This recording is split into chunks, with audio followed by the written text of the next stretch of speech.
নানা জল্পনার অবসান ঘটিয়ে শেষ হয়েছে ৮২তম ভেনিস চলচ্চিত্র উৎসব। শনিবার মধ্যরাতে পর্দা নেমেছে এবারের আসরের। চমকালা আয়োজনে এদিন পুরস্কার তুলে দেওয়া হয় বিজয়ীদের হাতে। ভেনিস উৎসবের সর্বোচ্চ সম্মাননা গোল্ডেন লায়ন। কার হাতে উঠবে এ পুরস্কার, এ নিয়ে জল্পনা ছিল বিশ্ব সিনেপ্রেমীদের মাঝে। আলোচনায় ছিল গাজায় ৫ বছর বয়সী শিশু হত্যা ঘিরে নির্মিত সিনেমা। উৎসবে ইতিহাস গড়েছিল এটি, পেয়েছিল সর্বোচ্চ করতালি। ধারণা করা হয়েছিল দ্য ভয়েস অফ হিন্দ রজবের হাতে উঠবে সর্বোচ্চ সম্মাননা, কিন্তু না, সিনেমাটি পেয়েছে গ্র্যান্ড জুরি পুরস্কার। এবারের আসরে সেরা সিনেমার পুরস্কার পেয়েছে জিম জারমুশের ফাদার মাদার সিস্টার ব্রাদার।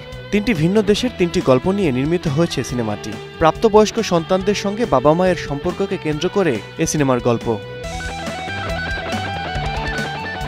সেরা পরিচালক নির্বাচিত হয়েছেন বেনি সাফদি।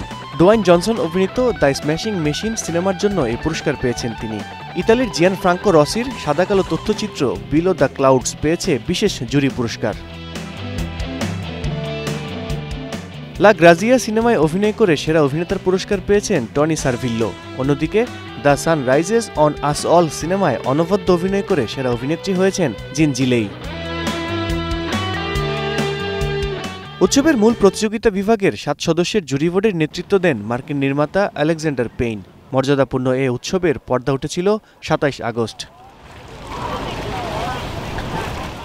আল কাসির, স্টার নিউজ।